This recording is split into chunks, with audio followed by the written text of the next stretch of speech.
Bonjour, sur cette capsule, nous allons donner un exemple d'application à l'étude des variations d'une fonction à l'aide de la dérivation. Plus précisément, nous allons étudier les variations d'une fonction f dite rationnelle, c'est-à-dire pouvant s'écrire sous la forme u de x sur v de x, où u et v sont deux fonctions polynômes. Alors dans un premier temps, nous rappellerons rapidement le principe permettant d'étudier les variations d'une fonction à l'aide de la dérivation. Puis, dans un second temps, nous appliquerons ce principe sur un exemple de fonction rationnelle. Cela nous permettra en outre de rappeler la formule permettant de calculer la dérivée d'un quotient de deux fonctions. L'exemple que nous étudierons sera l'étude des variations de la fonction f définie sur r privé de 1 par f de x qui est égal à x carré plus x plus 2 sur x moins 1.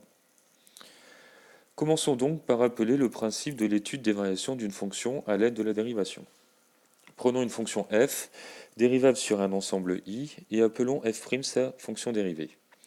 Pour étudier les variations de cette fonction à l'aide de la dérivation, on procède de la manière suivante. Tout d'abord, on détermine la fonction dérivée f' de x, quel que soit x appartenant à i. Puis, dans un deuxième temps, on étudie le signe de f' de x sur i. Enfin, on déduit de cette étude du signe de f' les variations de f en appliquant la propriété suivante. Pour tout intervalle j includant i, si pour tout x appartenant à j, f' de x est positif, alors f est croissante sur j. Si pour tout x appartenant à j, f' de x est inférieur ou égal à 0, alors f est décroissant sur j. Ainsi, on regarde par l'étude du signe de f', les intervalles de i tels que f' est soit positive, soit négative, puis on en déduit directement les intervalles de i où f est croissante ou décroissante. Ce rappel étant fait, appliquons-le à l'étude de la fonction rationnelle f qui nous intéresse ici, définie pour tout x différent de 1 par f de x est égal à x carré plus x plus 2 sur x moins 1. Donc dans un premier temps, nous devons déterminer la dérivée de f si elle existe. Pour cela, il est utile de rappeler la propriété suivante sur la dérivée d'un quotient de deux fonctions. Nous l'admettrons ici. Si u et v sont deux fonctions dérivables sur un ensemble i, tel que quel que soit x appartenant à i, v de x est différent de 0. Alors la fonction f définie sur i par f de x est égal à u de x sur v de x est elle-même dérivable sur i, et quel que soit x appartenant à i, f' de x est égal à u de x fois v' de x moins v' de x fois u de x, le tout sur v de x, le tout au carré. Alors on se rend compte ici, contrairement à ce que l'on a pu voir sur la dérivée de la somme de deux fonctions par exemple, que la dérivée du quotient de deux fonctions n'est pas le quotient des dérivées de ces deux fonctions. Il faut donc connaître cette formule par cœur, et en la simplifiant, on pourra simplement retenir que lorsque f est de la forme u sur v, alors f' est de la forme u'v moins v'u sur v au carré. Appliquons maintenant cette formule à notre fonction. La rédaction qui va suivre est la plus détaillée possible afin de n'oublier aucune des subtilités qu'elle contient. Vous pouvez évidemment, lorsque vous serez plus aguerri, aller un peu plus vite et sauter quelques étapes du raisonnement. Alors, pour commencer, f est dérivable sur r privé de 1, car les fonctions x carré plus x plus 2 et x moins 1 sont elles-mêmes dérivables sur r privé de 1, et on a aussi que x moins 1 est différent de 0, quel que soit x appartenant à r privé de 1. De plus, on voit ici que f est de la forme u sur v, avec u de x qui est égal à x carré plus x plus 2, et v de x qui est égal à x moins 1. Alors pour éviter de se tromper, calculons directement les dérivées des fonctions u et v pour pouvoir utiliser plus facilement la formule. On a donc u' de x qui va être égal à 2x plus 1, et v' de x qui est égal à 1. Bien, appliquons la formule de la dérivée d'un quotient de deux fonctions. On a que f' est de la forme u'v moins v'u sur v au carré. Donc, quel que soit x appartenant à r privé de 1, f' de x va être égal à u' 2x plus 1, facteur de v x moins 1, moins v' 1, facteur de u, x carré plus x plus 2, le tout sur x moins 1, le tout au carré.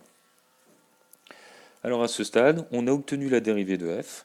Cependant, sous cette forme, elle est difficilement utilisable. En effet, il faut garder en tête que nous allons vouloir par la suite étudier le signe de f'. Pour ce qui est du dénominateur, pas besoin de transformer, on garde l'expression sous cette forme puisque le carré nous permet d'affirmer que le dénominateur est positif. Pour le numérateur, en revanche, on a un polynôme de degré 2, mais écrit sous cette forme, l'étude du signe est impossible. Il faut donc soit factoriser ou développer. La factorisation n'étant pas évidente ici, développons. Tout d'abord, par une double distributivité. On va obtenir donc 2x fois x qui fait 2x au carré, 2x fois moins 1 qui fait moins 2x, plus 1 fois x qui fait x, plus 1 fois moins 1 qui fait moins 1.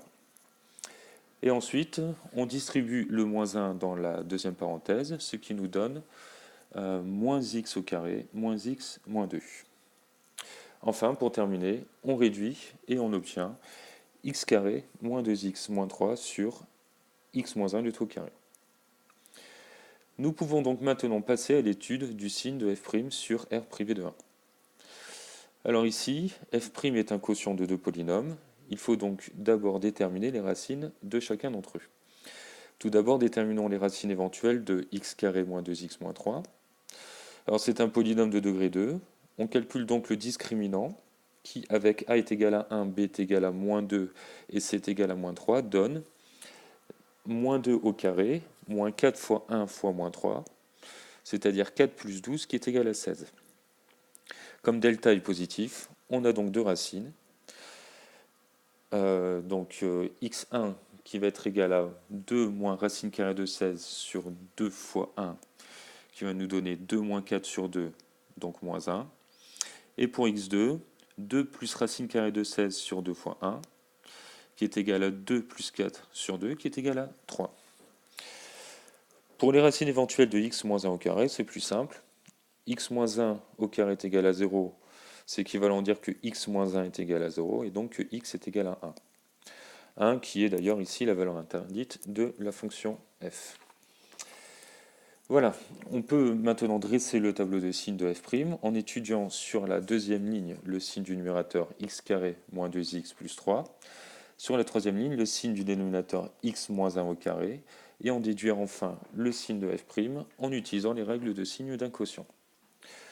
Plaçons les racines dans l'ordre, tout d'abord, moins 1, 1, puis 3. Étudions donc le signe de x carré moins 2x plus 3. Alors c'est un polynôme de degré 2, et comme a est égal à 1 qui est positif, on utilise la règle de signe qui nous dit que ce polynôme va toujours être positif, sauf entre les racines, donc entre moins 1 et 3. Pour x moins 1 au carré, c'est toujours positif, car 1 carré est toujours positif. On obtient donc pour f', positif jusqu'à moins 1, négatif entre moins 1 et 1, négatif encore entre 1 et 3, puis positif à partir de 3. Remarquons pour terminer que la troisième ligne n'était pas nécessaire, on aurait simplement pu dire que f' est du signe de x carré moins 2x plus 3, car x moins 1 au carré est strictement positif, quel que soit x appartenant à R privé de 1. Bien, terminons l'étude de f par le tableau de ses variations. Alors, on reprend le signe de f' et on applique la propriété. F est donc croissante sur l'intervalle moins l'infini moins 1, puis décroissante sur l'intervalle moins 1, 1. Elle est également décroissante sur 1, 3, puis elle est croissante sur l'intervalle 3 plus l'infini. Pour terminer, calculons les images de les images par f de moins 1 et de 3, ce qui va nous donner pour moins 1, f de moins 1 qui est égal à moins 1 au carré plus moins 1 plus 2 sur moins 1, qui est égal à 1 moins 1 plus 2 sur moins 2, donc c'est moins 1. Et pour 3, f de 3 qui est égal à 3 au carré plus 3 plus 2 sur 3 moins 1, qui nous donne 9 plus 3 plus 2 sur 2, c'est-à-dire 7. On complète maintenant le tableau avec les valeurs moins 1 et 7, et ceci termine donc l'étude des variations de cette fonction. Alors, n'hésitez pas par ailleurs à refaire cette étude vous-même en vous aidant ou non de cette capsule. Nous verrons sur d'autres vidéos d'autres exemples encore avec des fonctions comportant par exemple une exponentielle ou un logarithme.